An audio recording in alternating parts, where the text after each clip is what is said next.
Hi hello welcome to ones. So S4 ഇലക്ട്രോണിക്സിലെ ഒരു important ആയിട്ടുള്ള സബ്ജക്റ്റ് ആണ് മൈക്രോ കൺട്രോളേഴ്സ് എന്ന് പറയുന്നത്. മൈക്രോ കൺട്രോളേഴ്സിൽ മൊഡ്യൂൾ 1 വരുന്ന ഒരു സ്ഥിരം എക്സാമിന് ചോദിക്കുന്ന ഒരു ടോപ്പിക് ഉണ്ട്. That is program status word 8051 program status word അല്ലെങ്കിൽ PSW. സോ ഈ സെഷനിൽ നമ്മൾ ഡിസ്കസ് ചെയ്യാൻ പോകുന്നത് PSW 8051 PSW എന്താണെന്നുള്ളതാണ്. സോ ശ്രദ്ധിച്ചിരിക്കുക. So we will start now. Program status word എന്ന് പറയുന്നത് it is an 8-bit register holding status flags. Okay, so basically PSW എന്ന് പറയുന്നത് ഒരു 8-bit രജിസ്റ്റർ ആണ്, അതായത് 8 ബിറ്റ് കൊള്ളുന്ന ഒരു മെമ്മറി ലൊക്കേഷൻ.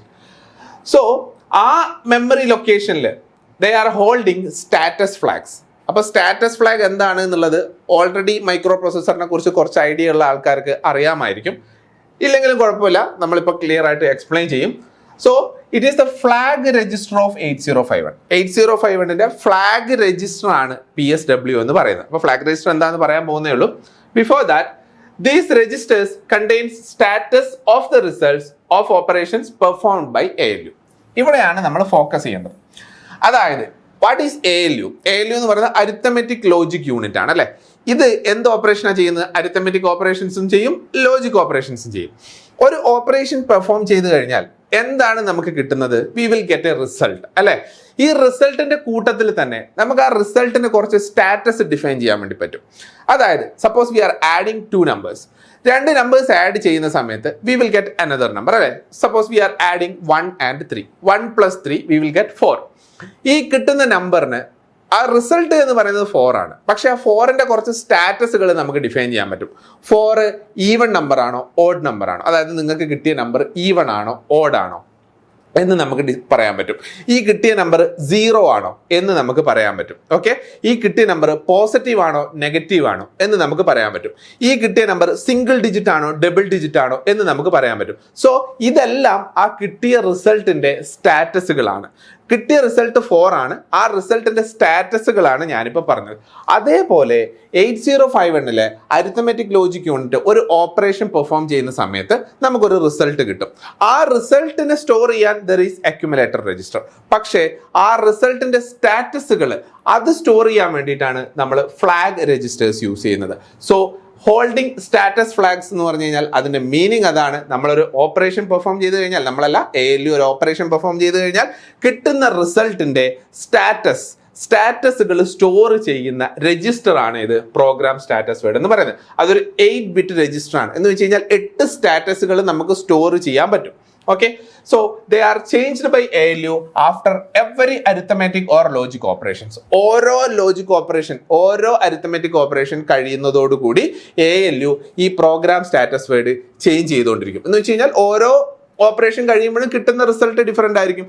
ആ ഓരോ കിട്ടുന്ന ഡിഫറെന്റ് റിസൾട്ടിനും ഡിഫറെന്റ് സ്റ്റാറ്റസ് ആയിരിക്കും. അപ്പോൾ ഓരോ പ്രാവശ്യവും ALU എന്ത് ചെയ്യും? ഈ സ്റ്റാറ്റസ് വേർഡ് റീസെറ്റ് ചെയ്തുകൊണ്ടിരിക്കും. And this can be set and cleared by the programmer. So ALU-ന് മാത്രമല്ല ഈ കഴിവുള്ളത്. These flags can also be set and cleared by the programmer. പ്രോഗ്രാമറിനും ഈ ഫ്ലാഗുകൾ എന്ത് ചെയ്യാൻ പറ്റും? സെറ്റ് ചെയ്യാനും റീസെറ്റ് ചെയ്യാനും പറ്റും. സോ നിങ്ങൾക്ക് ഇവിടെ കാണാം programme status word 8 bit locations ഉള്ള ഒരു രജിസ്റ്റർ നിങ്ങൾക്ക് ഇവിടെ കാണാം. ഇതാണ് PSW എന്ന് പറയുന്നത്. അതിൽ ഓരോ ബിറ്റ് ലൊക്കേഷൻസും എന്താണ് ഇൻഡിക്കേറ്റ് ചെയ്യുന്നതെന്നാണ് നമ്മൾ ഇനി ഡിസ്കസ് ചെയ്യാൻ പോകുന്നത്. ഓക്കെ, സോ അതിന്റെ ജനറൽ ഫീച്ചേഴ്സ് നോക്കുകയാണെങ്കിൽ ഇതൊരു പർട്ടിക്കുലർ രജിസ്റ്റർ ആണ് അല്ലെ. പർട്ടിക്കുലർ രജിസ്റ്റർ ആണെന്ന് പറഞ്ഞാൽ ഒരു പർട്ടിക്കുലർ മെമ്മറി ലൊക്കേഷൻസ് ആണ്. അപ്പോൾ ഓരോ മെമ്മറി ലൊക്കേഷനും എന്തുണ്ടാവും? ഒരു പർട്ടിക്കുലർ അഡ്രസ് ഉണ്ടാവും. So the program status word is having an address D0H. So internal റാമിന്റെ അകത്തുള്ള ഒരു മെമ്മറി ലൊക്കേഷനാണ് D0 എന്ന് പറയുന്നത്. അപ്പോൾ ഇന്റേണൽ റാമിന്റെ അകത്ത് ഒരു വേറൊരു ഏരിയ ഉണ്ട്. ആ ഏരിയയിലാണ് ഈ D0H എന്ന് പറയുന്ന ലൊക്കേഷൻ ഉള്ളത്. ആ പർട്ടിക്കുലർ ഏരിയയിലാണ് ഈ പ്രോഗ്രാം സ്റ്റാറ്റസ് വേർഡ് ഉള്ളത്. Okay, so D0 is the direct addressing of the program status word.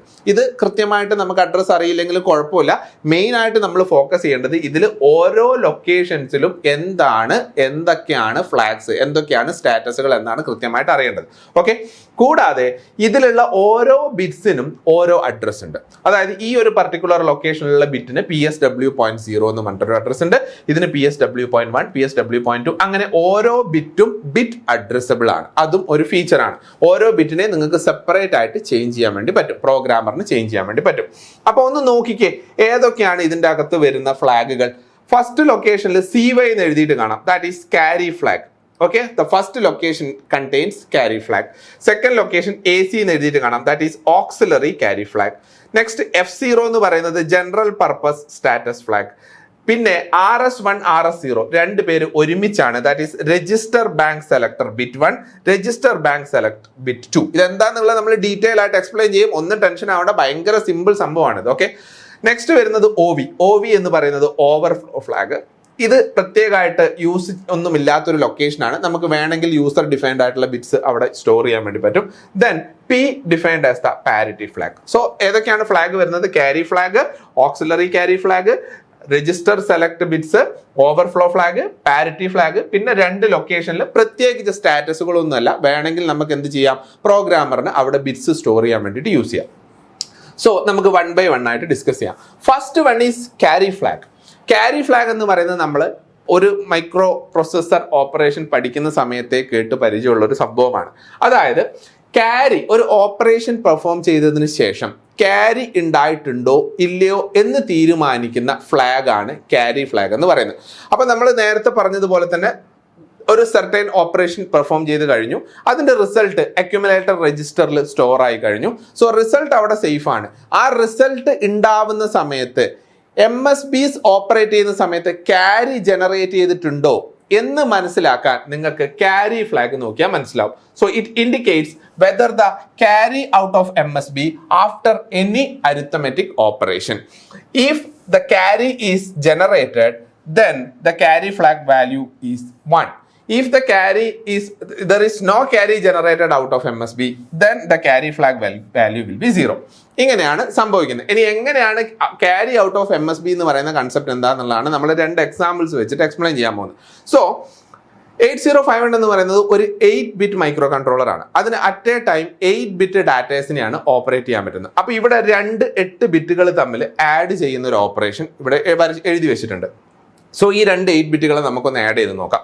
So 1 + 0 1, 0 + 1 1, 1 + 0 1, 1 + 1 1 0 carry 1, 1 + 0 + 0 1, 1 + 1 1 0 carry 1, 1 + 1 1 0 carry 1, 1 + 1 1 0 carry 1. So this is the result that we are getting. അല്ലേ, ഇവിടെ നോക്കൂ, രണ്ട് 8-bit numbers add ചെയ്യുന്ന സമയത്ത് result ആയിട്ട് നിങ്ങൾക്ക് കിട്ടിയത് 8-bit ആണോ? അല്ല, റിസൾട്ട് ആയിട്ട് നിങ്ങൾക്ക് കിട്ടിയത് 9 bits ആണ് അല്ലേ. സോ ഇവിടെ ഒരു ക്യാരി ജനറേറ്റ് ആയിട്ടുണ്ട്. ഈ ക്യാരി ജനറേറ്റ് ആയത് എപ്പോഴാ? ഈ MSBയിൽ ഓപ്പറേഷൻ നടക്കും. MSB എന്ന് പറയുന്നത് എന്താ? മോസ്റ്റ് സിഗ്നിഫിക്കന്റ് ബിറ്റ് ഓപ്പറേറ്റ് ചെയ്യുന്ന സമയത്താണ് ഇവിടെ ഒരു ക്യാരി ജനറേറ്റ് ചെയ്ത് വന്നിട്ടുള്ളത് അല്ലെ. ആ ക്യാരിയാണ് ഇവിടെ 1 ആയിട്ട് കിടക്കുന്നത്. സോ ഇത് ഇങ്ങനെ ഒരു ക്യാരി ജനറേറ്റ് ചെയ്തിട്ടുണ്ട്. MSBയിൽ ഓപ്പറേറ്റ് ചെയ്യുന്ന സമയത്ത് ക്യാരി ജനറേറ്റ് ചെയ്തുകൊണ്ട് the carry flag will be set after this particular operation. ഇനി രണ്ടാമത്തെ എക്സാമ്പിൾസ് ഒന്ന് നോക്കിയേ. 1 + 0 is 1, 0 + 1 is 1, 1 + 0 is 1, 1 + 1 is 1 0 carry 1, 1 + 0 + 0 is 1, 1 + 1 is 1 0 carry 1, 1 + 1 is 1 0 carry 1, 1 + 0 + 0 is 1. So this is the result. Clear അല്ലേ? ആ റിസൾട്ടിന്റെ conditions ഒന്ന് നോക്കിയേ. രണ്ട് 8 ബിറ്റുകൾ ആഡ് ചെയ്തു. The result which we are getting is also 8-bit. അപ്പോൾ ഇവിടെ ക്യാരി ജനറേറ്റ് ചെയ്തിട്ടുണ്ടോ? ഇതാണ് MSB സൈഡിൽ ഓപ്പറേഷൻസ് നടക്കുന്ന സമയത്ത് ക്യാരി ജനറേറ്റ് ചെയ്തിട്ടുണ്ടോ? ഇല്ല. So there is no carry out of the MSB. So after this operation the carry flag value will be 0. ഇപ്പൊ ക്ലിയർ ആയല്ലോ. അപ്പൊ രണ്ട് 8-bit ഓപ്പറേഷൻസ്, രണ്ട് 8 ബിറ്റുകളെ തമ്മിൽ ഓപ്പറേറ്റ് ചെയ്യുന്ന സമയത്ത് if there is carry out of MSB then the carry flag will be set. Otherwise the carry flag will be reset. ഇത് operate ചെയ്യുന്ന സമയത്ത് ഇതിനിടയിൽ ഒരുപാട് ക്യാരീസ് ജനറേറ്റ് ചെയ്തതായിട്ട് നിങ്ങൾക്ക് കാണാൻ പറ്റും. അപ്പോൾ ആ ക്യാരീസ് മുഴുവൻ ആ ക്യാരി ജനറേറ്റ് ചെയ്തുകൊണ്ട് ക്യാരി ഫ്ലാഗ് സെറ്റ് ആവില്ല. അപ്പോൾ നമ്മൾ സാധാരണ ക്യാരി ഫ്ലാഗ് എന്ന് പറയുമ്പോൾ എന്താ? ക്യാരി ജനറേറ്റ് ചെയ്തിട്ടുണ്ടെങ്കിൽ ക്യാരി ഫ്ലാഗ് സെറ്റ് ആവും. ഇങ്ങനെയാണ് നമ്മൾ മനസ്സിലാക്കി വെച്ചിരിക്കുന്നത്. പക്ഷേ എല്ലാ ക്യാരികളും ക്യാരി ഫ്ലാഗിനെ സെറ്റ് ആക്കുന്നില്ല. MSB ഓപ്പറേറ്റ് ചെയ്യുന്ന സമയത്ത് ക്യാരി ഫ്ലാഗ്, MSBയിലുള്ള അഡീഷൻസ് ക്യാരി ജനറേറ്റ് ചെയ്യുന്നുണ്ടെങ്കിൽ മാത്രമേ ക്യാരി ഫ്ലാഗ് സെറ്റ് ആവുകയും റീസെറ്റ് ചെയ്യുകയും ചെയ്യുകയുള്ളൂ. ഓക്കെ, ക്ലിയർ ആണല്ലോ? That is about carry flag. Next one is auxiliary carry flag. Carry ആയിട്ട് റിലേറ്റ് ചെയ്തിട്ടുള്ള ഒരു സംഭവം തന്നെയാണ്. പക്ഷെ ഇവിടെ നമ്മൾ ക്യാരി അല്ല, ഓക്സിലറി ക്യാരി എന്ന് പറയുന്ന ടേമാണ് യൂസ് ചെയ്യുന്നത്. So what is auxiliary carry? Auxiliary carry is the carry from lower nibble to the higher nibble. എന്താണ്? Auxiliary carry is the carry from lower nibble to the higher nibble. ഇനി എന്താണ് nibble? 4 ബിറ്റുകളുടെ ഗ്രൂപ്പിനെയാണ് നമ്മൾ ഒരു nibble എന്ന് പറയുന്നത്. Okay, അപ്പോൾ ഇവിടെ ഇതിന്റെ അകത്ത് ഓക്സിലറി ക്യാരി ഫ്ലാഗിന്റെ ലൊക്കേഷൻ ഇതാണ്. ഇവിടുത്തെ ഈ ഫ്ലാഗ് സെറ്റ് ആവുന്നത് റീസെറ്റ് ആവുന്നതാണ് നമ്മൾ പറയാൻ പോകുന്നത്. അപ്പോൾ ഓക്സിലറി ക്യാരി എന്ന് പറയുന്ന ആള് ജനറേറ്റ് ആയിട്ടുണ്ടെങ്കിലാണ് ഓക്സിലറി ക്യാരി ഫ്ലാഗ് സെറ്റ് ആവുന്നത്. That is auxiliary carry flag is 1 if an auxiliary carry generated. Auxiliary carry flag is reset if no auxiliary carry generated. ഇതാണ് കണ്ടീഷൻ. സോ ഓക്സിലറി ക്യാരി എന്ന് പറയുന്നത് എന്താണ് എന്നുള്ളത് നമ്മൾ പറഞ്ഞു. എന്താ? ലോവർ നിബിളിൽ നിന്ന് ഹയർ നിബിളിലേക്ക് പോകുന്ന ക്യാരിനെയാണ് ഓക്സിലറി ക്യാരി എന്ന് പറയുന്നത്. ഇനി സെയിം എക്സാമ്പിൾസ് നമ്മൾ നേരത്തെ എടുത്ത സെയിം എക്സാമ്പിൾ ഇവിടെ എഴുതി വെച്ചിട്ടുണ്ട്. സോ ഇതൊന്ന് നമുക്ക് പെർഫോം ചെയ്ത് നോക്കാം. അതിൽ ഫസ്റ്റ് നമ്മൾ മനസ്സിലാക്കേണ്ടത് 2 8 ബിറ്റുകളെ തമ്മിലാണ് കൂട്ടുന്നത്. അപ്പോൾ ഇവിടെ ഓക്സിലറി ക്യാരി ജനറേറ്റ് ചെയ്തിട്ടുണ്ടോ നമുക്ക് എങ്ങനെയാണ് മനസ്സിലാവുക? നിബിൾ, ലോവർ നിബിൾ നിന്ന് ഹയർ നിബിളിലേക്ക് ക്യാരി ജനറേറ്റ് ചെയ്തിട്ടുണ്ടോ നോക്കണം. അപ്പോൾ ഇവിടെ ഏതാണ് ലോവർ നിബിൾ, ഏതാണ് ഹയർ നിബിൾ എന്ന് നമുക്കറിയണം. 8 ബിറ്റുകളിൽ 4 ബിറ്റുകളുടെ ഗ്രൂപ്പിനെയാണ് നമ്മൾ നിബിൾ എന്ന് പറയുന്നത്. അപ്പോൾ ഈ ഒരു 8 ബിറ്റ് കൺസിഡർ ചെയ്ത് കഴിഞ്ഞാൽ 1 2 3 4 ഇതൊരു നിബിള്, 1 2 3 4 ഇത് നിബിൾ. അപ്പോൾ ഈ 2 ബിറ്റ് ഇത് ഈ 8 ബിറ്റിന്റെ ലോവർ നിബിൾ, ഇത് ഹയർ നിബിൾ. ഇത് ഈ 8 ബിറ്റിന്റെ ലോവർ നിബിൾ, ഇത് ഹയർ നിബിൾ. ഇത് ക്ലിയർ ആണല്ലോ? So this is lower nibble, this is higher nibble.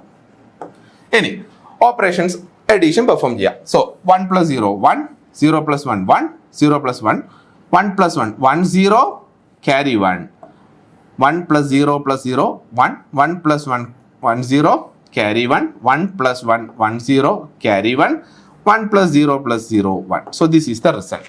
നോക്കിക്കേ, ഇവിടുത്തെ കേസിൽ ലോവർ നിബിളിൽ നിന്ന് ഹയർ നിബിളിലേക്ക് ക്യാരി ജനറേറ്റ് ആയിട്ടുണ്ടോ?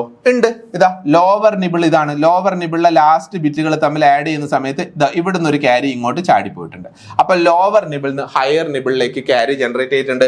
ഈ ക്യാരിനെയാണ് നമ്മൾ എന്ത് പറയുന്നത്? This carry is called as auxiliary carry. So after this particular operation an auxiliary carry generated. So as a result auxiliary carry flag will be set. Second example നോക്കാം. Second example നമ്മൾ lower nibble higher nibble mark ചെയ്തു. 1 + 0 1, 0 + 1 1, 0 + 1 1, 1 + 0 1, 0 + 0 0, 1 + 1 1 0 carry 1, 1 + 1 1 0 carry 1 1. So this is the result we are getting. ഇവിടുത്തെ കേസിലും 2 8 bit നമ്പേഴ്സിനെ add ചെയ്യുന്നു. വേറെ ഒരുപാട് carries ഇവിടെ generate ആയിട്ടുണ്ട്. പക്ഷേ നമ്മൾ ഓക്സിലറി ക്യാരി ഫ്ലാഗിന്റെ സ്റ്റാറ്റസ് നോക്കണമെങ്കിൽ എന്ത് ചെയ്യണം? ഓക്സിലറി ക്യാരി ജനറേറ്റ് ചെയ്തിട്ടുണ്ടോ നോക്കണം. ഓക്സിലറി ക്യാരി ജനറേറ്റ് ചെയ്തിട്ടുണ്ടോ? ഇതാ ലോവർ നിബിൾ ഓപ്പറേറ്റ് ചെയ്യുന്നത് 1 0 ആണ്, റിസൾട്ട് കിട്ടുന്നത് 1 ആണ്. ഇവിടുന്ന് ഇങ്ങോട്ട് ക്യാരി ജനറേറ്റ് ചെയ്തിട്ടുണ്ടോ? ഇല്ല. So no auxiliary carry. So auxiliary carry is equal to 0. As a result auxiliary carry flag will be reset. Clear ആണല്ലോ? സോ ക്യാരി ഫ്ലാഗും ഓക്സിലറി ക്യാരി ഫ്ലാഗും ഇമ്പോർട്ടന്റ് ആണ്. ക്യാരി ഫ്ലാഗ് എന്ന് പറയുന്നത് MSB ഓപ്പറേഷന് ശേഷം ക്യാരി ജനറേറ്റ് ചെയ്യുന്നുണ്ടോ എന്നുള്ളതാണ് ക്യാരി ഫ്ലാഗ് ചിന്തിക്കുന്നത്. ലോവർ നിബിളിൽ നിന്ന് ഹയർ നിബിളിലേക്ക് ഓക്സിലറി ക്യാരി ജനറേറ്റ് ചെയ്തിട്ടുണ്ടോ എന്നുള്ളതാണ് ഓക്സിലറി ക്യാരി ഫ്ലാഗ് ചെക്ക് ചെയ്യുന്നത്. ക്ലിയർ ആണല്ലോ? Next one is parity flag. ഞാൻ ഒരു ഓർഡറിലല്ല പറയുന്നത്, നമ്മൾ ഒരു സിമ്പിൾ ആയിട്ടുള്ള ഫ്ലാഗുകൾ ഡിസ്കസ് ചെയ്ത് പോവാണ്. So carry flag, auxiliary carry flag. Next we are discussing parity flag. Parity എന്ന് വെച്ച് കഴിഞ്ഞാൽ it indicates the number of ones in the result. അപ്പൊ നമുക്ക് നേരത്തെ ഓപ്പറേഷൻ ചെയ്തപ്പോൾ റിസൾട്ട് കിട്ടിയിട്ടുണ്ട്, അക്യുമുലേറ്ററിൽ ഒരു റിസൾട്ട് കിട്ടിയിട്ടുണ്ട്. ആ റിസൾട്ടിൽ നമ്പർ ഓഫ് വൺസിനെയാണ് നമ്മൾ പാരിറ്റി എന്ന് പറയുന്നത്. Okay, so in a result if the number of ones is even, then we can say the result is having even parity. If the number of ones is odd, we can say the result is of odd parity. അപ്പോൾ 2 parity ആണുള്ളത്, even parity, odd parity. അപ്പോൾ കിട്ടിയിരിക്കുന്ന result even പാരിറ്റിയിലുള്ളതാണോ odd പാരിറ്റിയിലുള്ളതാണോ എന്ന് മനസ്സിലാക്കാൻ വേണ്ടിയിട്ടാണ് എന്ത് parity flag അവിടെ ഇരിക്കുന്നത്. സോ കിട്ടിയിരിക്കുന്ന റിസൾട്ട് ഓഡ് പാരിറ്റി ഉള്ളതാണെങ്കിൽ പാരിറ്റി ഫ്ലാഗ് സെറ്റ് ആവും. The parity flag sets to 1 if the result is of odd parity. The parity flag clears to 0 if the result is of even parity. Clear ആണല്ലോ? അപ്പോൾ കിട്ടിയിരിക്കുന്ന result നോക്കുക. കിട്ടിയിരിക്കുന്ന റിസൾട്ടിലെ number of ones count ചെയ്യുക. Number of once even ആണെങ്കിൽ അത് even parity ഉള്ള result ആണ്. അങ്ങനെ ആവുന്ന സമയത്ത് പാരിറ്റി ഫ്ലാഗിന്റെ വാല്യൂ എത്രയായിരിക്കും? 0 ആയിരിക്കും. കിട്ടിയിരിക്കുന്ന result number of ones count ചെയ്യുക. നമ്പർ ഓഫ് വൺസ് ഓഡ് ആണെങ്കിൽ എന്താണ്? ഓഡ് പാരിറ്റി ആണ് റിസൾട്ടിന്. സോ പാരിറ്റി ഫ്ലാഗ് എന്താവും? 1ലേക്ക് സെറ്റ് ആവും. നോക്കിക്കേ, ഇത് രണ്ടും കൂട്ടുമ്പോൾ കിട്ടിയ റിസൾട്ട് ആണിത്. ഈ റിസൾട്ടിൽ എത്ര വൺസ് ഉണ്ട്? 1 2 3 4 5 5 നമ്പർ ഓഫ് വൺസ് അല്ലേ? 5 നമ്പർ ഓഫ് വൺസ് ഉണ്ട്. 5 നമ്പർ ഓഫ് വൺസ് എന്ന് പറയുന്നത് ഓഡ് അല്ലേ? യെസ്, ഓഡ് എന്ന് പറഞ്ഞാൽ ഓഡ് പാരിറ്റി അല്ലേ? ഓഡ് ടു പാരിറ്റി ആവുന്ന സമയത്ത് പാരിറ്റി ഫ്ലാഗ് എന്താവും? Parity flag will be set. So that is the working of parity flag. Clear ആണല്ലോ? Next comes overflow flag. ഇത് എക്സ്പ്ലെയിൻ ചെയ്യാൻ നമുക്ക് ശരിക്കും ഒരു എൻറ്റയർ 1 hour ഡ്യൂറേഷൻ വേണം. പക്ഷെ എന്താണ് ബേസിക്കലി സംഭവിക്കുന്നത് എന്നുള്ളത് ഞാൻ ജസ്റ്റ് ബ്രീഫ് ആയിട്ട് മാത്രമേ ഇവിടെ പറയുന്നുള്ളൂ. കാരണം നമുക്ക് PSW എക്സ്പ്ലെയിൻ ചെയ്യാൻ വേണ്ടിയിട്ട് എക്സാമിന് ചോദിച്ചു കഴിഞ്ഞാൽ ഒരു മാക്സിമം 6 മാർക്ക് ആ റേഞ്ചിലായിരിക്കും ഉണ്ടാവുക. അപ്പോൾ അതിൽ നമുക്ക് ഓരോന്നും ഭയങ്കരമായിട്ട് ഡെവലപ്പ് ചെയ്ത് എഴുതാൻ പറ്റില്ല. അപ്പോൾ ജസ്റ്റ് കാര്യങ്ങൾ പറഞ്ഞു പോകാനേ പറ്റുള്ളൂ. സോ ഓവർഫ്ലോ ഫ്ലാഗ് എന്ന് പറയുന്നത് that is related to overflow, data overflow. ഈ ഡാറ്റ ഓവർഫ്ലോ സംഭവിക്കുന്നത് മെയിൻ ആയിട്ട് സൈൻഡ് ബിറ്റിന്റെ ഓപ്പറേഷൻസിലാണ്. സൈൻഡ് ബിറ്റ് എന്ന് പറഞ്ഞാൽ പോസിറ്റീവ് നെഗറ്റീവ് നമ്പർ അല്ലെ. ബൈനറി നമ്പറിലും എന്തുണ്ട്? പോസിറ്റീവ് നമ്പേഴ്സും നെഗറ്റീവ് നമ്പേഴ്സും ഉണ്ട്. അപ്പൊ സൈൻഡ് ബിറ്റ് ബൈനറി നമ്പേഴ്സിൽ പോസിറ്റീവ് നമ്പേഴ്സും നെഗറ്റീവ് നമ്പേഴ്സും വരുന്ന ഓപ്പറേഷൻസ് ചെയ്യുകയാണെങ്കിൽ അതിനെ നമ്മൾ സൈൻഡ് ഓപ്പറേഷൻസ് എന്ന് പറയും. 2 സൈൻഡ് ബിറ്റ്സ് നമ്മൾ ഓപ്പറേറ്റ് ചെയ്യുന്ന സമയത്ത് റിസൾട്ട് സൈൻഡ് ആയിട്ടായിരിക്കും കിട്ടുക. ഈ സൈൻഡ് ഓപ്പറേഷൻസിൽ 8 ബിറ്റ് ഓപ്പറേഷൻസ് ആണല്ലോ ഇത് എപ്പോഴും ചെയ്യുന്നത്. അപ്പൊ നമുക്ക് കിട്ടുന്ന റിസൾട്ട് എന്ന് പറയുന്നത് ഈ സൈൻഡ് ബിറ്റിന്റെ റേഞ്ചിലുള്ളതാണെങ്കിൽ, അപ്പൊ റേഞ്ചിലുള്ളതാണെന്ന് പറയുമ്പോൾ ആക്ച്വലി നമുക്കൊരു 8 ബിറ്റ് ആണ് നമുക്ക് മാക്സിമം ചെയ്യാൻ പറ്റുന്നത് അല്ലെ. മാക്സിമം നമുക്ക് ഓപ്പറേറ്റ് ചെയ്യാൻ പറ്റുന്നത് 8 ബിറ്റിലാണ്.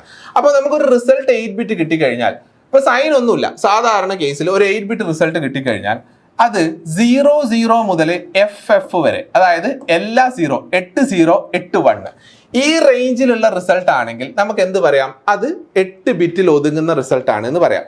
ഇതിന്റെ അടുത്ത വാല്യൂ, FFന്റെ അടുത്ത വാല്യൂ ആണ് വരുന്നതെങ്കിൽ അത് 8 ബിറ്റ് നിന്ന് മാറി അത് 9 ബിറ്റിലേക്ക് പോകും. അപ്പോൾ സാധാരണ സൈൻഡ് ബിറ്റ് അല്ലാത്ത കേസിൽ അതിന് ഓവർഫ്ലോ എന്ന് പറയാം. പക്ഷെ പ്രശ്നമില്ല, കാരണം FFന്റെ കൂടെ 1 കൂട്ടുമ്പോൾ ഓട്ടോമാറ്റിക്കലി ജനറേറ്റ് ചെയ്യുന്ന എക്സ്ട്രാ ബിറ്റ് ക്യാരി ഫ്ലാഗിലേക്ക് പോകും. അപ്പോൾ ക്യാരി ഫ്ലാഗ് നോക്കിക്കഴിഞ്ഞ് കഴിഞ്ഞാൽ ആ പ്രശ്നം അവിടെ സോൾവ് ചെയ്യാം. പക്ഷേ സൈൻഡ് ബിറ്റ്സിന്റെ ഓപ്പറേഷനിൽ അങ്ങനെയല്ല സംഭവിക്കുന്നത്. സൈൻഡ് ബിറ്റിന്റെ ഓപ്പറേഷനിൽ സൈൻഡ് നമ്പേഴ്സിന് അതിനൊരു റേഞ്ച് ഉണ്ട്, റെപ്രസെന്റ് ചെയ്യാൻ പറ്റുന്ന ഒരു റേഞ്ച് ഉണ്ട്. That range is from -80H2 +7FH. നെഗറ്റീവില് നിങ്ങൾക്ക് 8 ബിറ്റ് വെച്ച് റെപ്രസെന്റ് ചെയ്യാൻ പറ്റുന്ന ഏറ്റവും ചെറിയ നമ്പർ എന്ന് പറയുന്നത് -80 ആണ്. പോസിറ്റീവ് ആണെങ്കിൽ നിങ്ങൾക്ക് 8 ബിറ്റ് വെച്ച് റെപ്രസെന്റ് ചെയ്യാൻ പറ്റുന്ന ഏറ്റവും വലിയ നമ്പർ എന്ന് പറയുന്നത് 7+7FH ആണ്. ഓക്കെ, ഹെക്സിൽ. അപ്പോൾ നിങ്ങൾ ഒരു റിസൾട്ട് ചെയ്യുന്നു, നിങ്ങൾ ഒരു പർട്ടിക്കുലർ ഓപ്പറേഷൻ ചെയ്യുന്നു, ദാറ്റ് ഈസ് +7Fന്റെ കൂടെ യു ആർ ആഡിങ് എ 01 ഇങ്ങനെ ഒരു ഓപ്പറേഷൻ പെർഫോം ചെയ്യുന്നു. അപ്പോൾ എന്തായിരിക്കും നിങ്ങൾക്ക് റിസൾട്ട് കിട്ടുക? F+1 എന്ന് പറയുന്നത് 10 carry 1, 7+1 is 10 carry 1. So your result exceeds the maximum range. 7Fന്റെ മാക്സിമം റേഞ്ചിൽ എന്ത് സംഭവിച്ചു? റിസൾട്ട് എക്സീഡ് ചെയ്തു. So the result can be wrong. ഈ തന്നിരിക്കുന്ന റിസൾട്ട് നിങ്ങൾക്ക് റോങ് ആയിട്ടായിരിക്കും റീഡ് ചെയ്യുക. കാരണം ഇത് സൈൻഡ് നമ്പർ അല്ലേ. സൈൻഡ് നമ്പറിന്റെ MSBയിൽ 1 കടന്നു കഴിഞ്ഞാൽ അതിന് നമ്മൾ നെഗറ്റീവ് നമ്പർ ആയിട്ടാണ് റീഡ് ചെയ്യുക. എങ്ങനെയെങ്കിലും പോസിറ്റീവ് നമ്പറിന്റെ കൂടെ 1 ആഡ് ചെയ്ത് കഴിഞ്ഞാൽ നിങ്ങൾക്ക് ഏതെങ്കിലും കേസിൽ നെഗറ്റീവ് കിട്ടുമോ? ഇല്ല. അതുകൊണ്ടാണ് പറയുന്നത് സൈൻഡ് നമ്പർ ഓവർഫ്ലോ ആയി കഴിഞ്ഞു കഴിഞ്ഞാൽ the results can be interpreted as wrong. അപ്പോൾ അങ്ങനെ വരുന്ന കേസിൽ നമ്മൾ എന്ത് ചെയ്യണം? സൈൻഡ് ഓപ്പറേഷൻ നടത്തിയ ഉടനെ നമ്മൾ മൈക്രോ കൺട്രോളറിന്റെ ALU സ്പെസിഫൈ ചെയ്യണം. നിങ്ങൾ നടത്തിയ സൈൻഡ് ഓപ്പറേഷന്റെ ഫലമായിട്ട് കിട്ടിയ റിസൾട്ട് ഓവർഫ്ലോ ആയിട്ടുണ്ട്, അതിനെ വിശ്വസിക്കരുത്, ആ റിസൾട്ട് തെറ്റാണ്. അത് പറയാൻ വേണ്ടിയിട്ട് യൂസ് ചെയ്യുന്ന ഫ്ലാഗ് ആണ് എന്ത്? ഓവർഫ്ലോ ഫ്ലാഗ് എന്ന് പറയുന്നത്. സൈൻഡ് നമ്പേഴ്സിന്റെ റേഞ്ചിൽ എക്സീഡ് ചെയ്തിട്ടാണ് നിങ്ങൾക്ക് റിസൾട്ട് കിട്ടുന്നതെങ്കിൽ ഓവർഫ്ലോ ഫ്ലാഗ് എന്താവും? ഓവർഫ്ലോ ഫ്ലാഗ് സെറ്റ് ആവും. ഓവർഫ്ലോ ഫ്ലാഗ് സെറ്റ് ആയി കഴിഞ്ഞാൽ നമുക്ക് ഉറപ്പിക്കാം എന്താ? Result is wrong. Result wrong ആണ്. സൈൻഡ് ഓപ്പറേഷൻ നടത്തിയതിന് ശേഷം റിസൾട്ട് ഓവർഫ്ലോ ആയിട്ടുണ്ട്. അതിന് താങ്ങാൻ പറ്റുന്ന റേഞ്ചിൽ, സൈൻഡ് നമ്പേഴ്സിന് താങ്ങാൻ പറ്റുന്ന റേഞ്ചിന്റെ പുറത്തേക്ക് റിസൾട്ട് പോയിട്ടുണ്ട്. അതേപോലെ തന്നെ നിങ്ങൾ 2 നമ്പറിനെ തമ്മിൽ സബ്ട്രാക്ട് ചെയ്യുമ്പോൾ റിസൾട്ട് -80Hനേക്കാൾ താഴെയാണ് വരുന്നതെങ്കിലും ഇതേ കേസാണ്. കാരണം ആ നമ്പർ സൈൻഡ് 8 ബിറ്റ് റേഞ്ചിന്റെ താഴെയാണ് കിടക്കുന്നത്. അപ്പോഴും എന്ത് സംഭവിക്കും? ഓവർഫ്ലോ ഫ്ലാഗ് സെറ്റ് ആവും. Okay, so that is the function of overflow flag. 8 bit signed നമ്പറിന്റെ റേഞ്ചിന്റെ മുകളിൽ സൈൻഡ് ഓപ്പറേഷൻസിൽ സംഭവിക്കുന്ന result if greater than +F or less than -80, there is an overflow. If there is an overflow flag will be set. If there is no overflow flag will be reset. ഇതാണ് overflow ഫ്ലാഗിന്റെ function. അപ്പൊ നമ്മൾ ഏതൊക്കെ flag discuss ചെയ്തു? Carry flag, auxiliary carry flag, overflow flag, parity flag. Then comes the register bank select. ഈ 2 ബിറ്റുകൾ ഒരുമിച്ച് discuss ചെയ്യാനുള്ളതാണ്. ഈ 2 ബിറ്റുകൾ ഒരുമിച്ചാണ് നമുക്ക് അതിന്റെ ഫംഗ്ഷനാലിറ്റി പറയേണ്ടത്. ദാറ്റ് ഈസ്, നമുക്കറിയാം we have internal RAM. Internal റാമിന്റെ സൈസ് എത്രയാ? 8051ന് 128 ബൈറ്റ്സ് ഓഫ് ഇന്റേണൽ റാം ആണുള്ളത് അല്ലെ.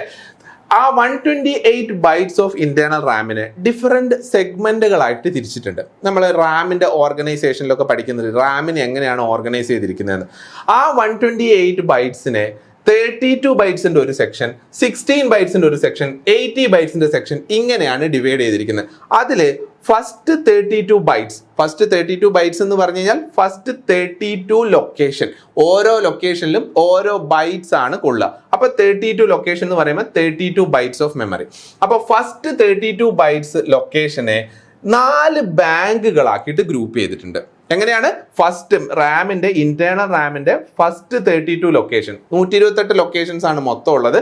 അതിലുള്ള ആദ്യത്തെ 32 ലൊക്കേഷൻസിനെ 4 ബാങ്കുകളാക്കി തിരിച്ചിട്ടുണ്ട്, 4 രജിസ്റ്റർ ബാങ്കുകളാക്കി തിരിച്ചിട്ടുണ്ട്. ഓരോ രജിസ്റ്റർ ബാങ്കിലും 8 ജനറൽ പർപ്പസ് രജിസ്റ്റേഴ്സ് വീതം അസൈൻ ചെയ്തിട്ടുണ്ട്. അപ്പോ ഫസ്റ്റ് ബാങ്ക് എന്ന് പറയുന്നത് ഇവിടുന്ന് മുതൽ ഇവിടം വരെ, ദാറ്റ് ഈസ് ബാങ്ക് 0. ഇതിന്റെ അകത്ത് R0, R1, R2, R3 അങ്ങനെ R7 വരെ 8 രജിസ്റ്റേഴ്സ് ഡിഫൈൻ ചെയ്തതായിട്ട് കാണാം. സെക്കൻഡ് ബാങ്ക് എന്ന് പറയുന്നത് ഈ പർട്ടിക്കുലർ മെമ്മറി ലൊക്കേഷൻ മുതൽ ഈ പർട്ടിക്കുലർ മെമ്മറി ലൊക്കേഷൻ വരെ, അതായത് ബാങ്ക് 1.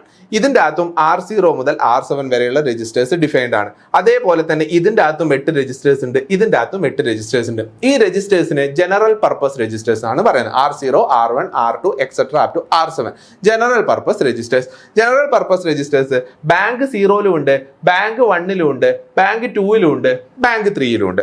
അപ്പോ ഇതില് ഒരു പർട്ടിക്കുലർ ബാങ്ക് മാത്രമേ അറ്റ് എ ടൈം ആക്റ്റീവ് ആയിട്ടിരിക്കുള്ളൂ. ഏത് പർട്ടിക്കുലർ ബാങ്കിനെയാണ് അറ്റ് എ ടൈം ആക്റ്റീവ് ആയിട്ട് കൺസിഡർ ചെയ്യേണ്ടത് അത് തീരുമാനിക്കുന്നത് ഈ 2 ബിറ്റുകളാണ്. ക്ലിയർ ആയോ പറഞ്ഞത്? 8051ന്റെ 128 ബൈറ്റ്സ് ഓഫ് ഇന്റേണൽ റാമിന്റെ ഏറ്റവും സ്റ്റാർട്ടിങ്ങിൽ കിടക്കുന്ന 32 ബൈറ്റ്സ് ഓഫ് മെമ്മറിനെ ഡിഫറെന്റ് ബാങ്കുകളാക്കി ഡിവൈഡ് ചെയ്തിട്ടുണ്ട്. ഓരോ ബാങ്കും എത്രയാണ്? 8 ബൈറ്റ് വീതമുള്ള ബാങ്കുകൾ. 4 × 8 32. ഓരോ 8 ബൈറ്റിനെയും ഡിഫറെന്റ് രജിസ്റ്റേഴ്സ് ആയിട്ട് അസൈൻ ചെയ്തിട്ടുണ്ട്. They are general purpose registers. അപ്പോൾ ഓരോ ബാങ്കിലും എന്തുണ്ട്? R0 to R7 രജിസ്റ്റർ ഉണ്ട്. അപ്പോൾ ഞാൻ ഒരു പർട്ടിക്കുലർ ഓപ്പറേഷൻ നടത്തുകയാണ്. That particular operation is on R1 എന്ന് പറയുന്ന രജിസ്റ്ററിൽ ഒരു പർട്ടിക്കുലർ ഓപ്പറേഷൻ നടത്തുന്നു. അപ്പോൾ സ്വാഭാവികമായിട്ടും ഈ മെമ്മറിക്ക് കൺഫ്യൂഷൻ വരില്ലേ? ഈ ബാങ്കിൽ R1 ആണോ, ഈ ബാങ്കിൽ R1 ആണോ, ഈ ബാങ്കിൽ R1 ആണോ, ഈ ബാങ്കിൽ R1 ആണോ എന്ന്. കാരണം 4 ബാങ്കിലും R1s ഉണ്ട്. അപ്പോൾ ഏത് ബാങ്കിൽ R1 ആണ് എന്ന് എങ്ങനെയാണ് നമുക്ക് അറിയാൻ പറ്റുക? ഏത് രജിസ്റ്റർ ബാങ്ക് ആണോ ആക്റ്റീവ് ആയിട്ടിരിക്കുന്നത് ആ പർട്ടിക്കുലർ രജിസ്റ്റർ ബാങ്കിലുള്ള R1നെയാണ് കോൾ ചെയ്യുന്നത് എന്നാണ് അതിന്റെ അർത്ഥം. അപ്പോൾ ഏത് രജിസ്റ്റർ ബാങ്ക് ആണ് ആക്റ്റീവ് ആയിട്ടിരിക്കുന്നത് എന്നറിയണമെങ്കിൽ you have to check the bits of RS1 and RS0. അതിന് വേണ്ടിയിട്ടാണ് രജിസ്റ്റർ ബാങ്ക് സെലക്ട് എന്ന് പറയുന്ന 2 ബിറ്റ്സ് PSW കൊടുത്തിരിക്കുന്നത്. സോ എഴുതിയിരിക്കുന്ന കാര്യങ്ങൾ നമ്മൾ ഡിസ്കസ് ചെയ്തു. First 32 bytes of location is used as general purpose registers. They are grouped into 4 banks, each banks having 8 registers R0 to R7. Required banks are selected using RS1 and RS0. ഇനി നോക്കിക്കോ, RS1 RS0 2 bits അല്ലേ ഉള്ളത്. If both bits R 0 RS1 ഉം RS0 ഈ ലൊക്കേഷനിലും 0 ആണ് ഇരിക്കുന്നതെങ്കിൽ that means the bank 0 is selected. Then, if the RS1 RS0 combination is 0-1, that means bank 1 is selected. If the RS1 RS0 combination is 1-0, that means bank 2 is selected. If the RS1 RS0 combination is 1-1, that means bank 3 is selected. ഇങ്ങനെയാണ് നമ്മൾ ബാങ്കുകൾ ഏതാണ് activate ആയിട്ടിരിക്കുന്നതെന്ന് തീരുമാനിക്കുന്നത്. നമ്മുടെ default ആയിട്ട് activate ആയിട്ടിരിക്കുന്ന bank എന്ന് പറയുന്നത് ബാങ്ക് 0 ആണ്. അതും കൂടെ ഓർത്തിരിക്കുക. സോ RS1 RS0 എന്ന് പറയുന്നതിന്റെ ആ 2 ബിറ്റ്സിന്റെ ഫംഗ്ഷൻ ആണ് നമ്മൾ പറഞ്ഞത്. ആ കോമ്പിനേഷൻ ആണ് എന്ത് തീരുമാനിക്കുന്നത്? ഇന്റേണൽ റാമിന്റെ അകത്തുള്ള ഏത് ബാങ്ക് ആണ്, ഏത് രജിസ്റ്റർ ബാങ്ക് ആണ് ആക്റ്റീവ് ആയിട്ട് ഇരിക്കുന്നത് എന്ന് തീരുമാനിക്കുന്ന ബിറ്റ്സ് ആണ് ആര്? RS1 RS0. ക്ലിയർ ആണല്ലോ? സോ നമ്മൾ ഇമ്പോർട്ടന്റ് ആയിട്ടുള്ള എല്ലാ ലൊക്കേഷൻസിലുള്ള സ്റ്റാറ്റസുകളും പറഞ്ഞു കഴിഞ്ഞു. ക്യാരി ഫ്ലാഗ് പറഞ്ഞു, ഓക്സിലറി ക്യാരി പറഞ്ഞു, RS1 പറഞ്ഞു, RS0 പറഞ്ഞു, ഓവർഫ്ലോ പറഞ്ഞു, പാരിറ്റി ഫ്ലാഗ് പറഞ്ഞു. ദെൻ റിമൈൻസ് ദ F0യും ഇവിടെ ഇരിക്കുന്ന ബ്ലാങ്ക് ലൊക്കേഷൻസും. അവിടെ പ്രത്യേകിച്ച് ആ പർട്ടിക്കുലർ ലൊക്കേഷന് പ്രത്യേകിച്ച് സ്റ്റാറ്റസുകളൊന്നും സ്റ്റോർ ചെയ്യാനില്ല. So they are considered as user defined flag. അവിടെ യൂസറിന് വേണമെങ്കിൽ ഏതെങ്കിലും ഒരു ഓപ്പറേഷന്റെ ഫലമായിട്ടുള്ള ബിറ്റുകളെ സ്റ്റോർ ചെയ്യണമെങ്കിൽ they can use that location. So such locations are called as user defined location. That flag can be set and cleared by the user. Mainly F0 ആണ് use ചെയ്യുന്നത്. ഈ location mainly unused ആണ്. Already 8051 ഇഷ്ടം പോലെ രജിസ്റ്ററും ഇഷ്ടം പോലെ memory ലൊക്കേഷൻസും ഉണ്ട്. അതുകൊണ്ട് ഇതിന്റെ മുകളിൽ കയറിയിട്ട് സെറ്റ് ചെയ്യേണ്ടത് റീസെറ്റ് ചെയ്യേണ്ടത് വരേണ്ട ചാൻസ് വളരെ കുറവാണ്. എന്നിരുന്നാലും PSW നമുക്ക് ഇത്രയും സ്റ്റാറ്റസുകളെ സ്റ്റോർ ചെയ്യാനുള്ളൂ. 8 ബിറ്റ് രജിസ്റ്റർ ആയിരിക്കുമല്ലോ. ഒരു മെമ്മറി ലൊക്കേഷൻ എന്ന് പറയുന്നത് 8 ബിറ്റ് ആണ്. അപ്പോൾ ഒരു രജിസ്റ്റർ എടുത്തു കഴിഞ്ഞാൽ automatically you will get 8 bits of memory, അല്ലെങ്കിൽ 1 ബൈറ്റ് മെമ്മറി കിട്ടും. അതിൻ്റെ അകത്ത് നിങ്ങൾക്ക് സ്റ്റോർ ചെയ്യാനുള്ള സ്റ്റാറ്റസുകൾ എന്ന് പറയുന്നത് ഇത്ര എണ്ണേ ഉള്ളൂ, 6 എണ്ണേ ഉള്ളൂ. സോ ബാക്കിയുള്ള 2 location, remaining 2 locations are given to the user. Okay, so this completes the PSW of 8051. അപ്പോൾ ക്ലിയർ ആയല്ലോ, ഓരോ സ്റ്റാറ്റസ് ഫ്ലാഗ് എന്താണെന്ന് ക്ലിയർ ആയിട്ടുണ്ടാവും, എങ്ങനെയാണ് ഓരോ ലൊക്കേഷനിലും സ്റ്റാറ്റസ് സ്റ്റോർ ആവുന്നതെന്ന് മനസ്സിലായിട്ടുണ്ടാവും. സോ ഇത്രയാണ് നമുക്ക് PSW പറ്റി പറയാനുള്ളത്. സോ ഈ ഒരു മൊഡ്യൂളിന്റെ കംപ്ലീറ്റ്, ഈ ഒരു മൊഡ്യൂളിന്റെ അല്ല, 8051 മൈക്രോ കൺട്രോളറിന്റെ 4 മൊഡ്യൂളുകളുടെ ഡീറ്റെയിൽഡ് ക്ലാസ്സുകളും ചോദിക്കാൻ സാധ്യതയുള്ള എക്സ്പെക്ടഡ് ക്വസ്റ്റ്യൻസും എല്ലാം നമ്മുടെ വൺസിന്റെ ആപ്പിൽ അവൈലബിൾ ആണ്. നിങ്ങൾ ഇപ്പോൾ അത് പർച്ചേസ് ചെയ്യുകയാണെങ്കിൽ നിങ്ങൾക്ക് ഓഫർ പ്രൈസിൽ നിങ്ങൾക്ക് പർച്ചേസ് ചെയ്യാൻ പറ്റും. സോ അത് പർച്ചേസ് ചെയ്യുക, നിങ്ങൾ പ്രിപ്പറേഷൻ സ്റ്റാർട്ട് ചെയ്യുക, എക്സാംസിനൊക്കെ നല്ല മാർക്ക് സ്കോർ ചെയ്യുക. So all the best.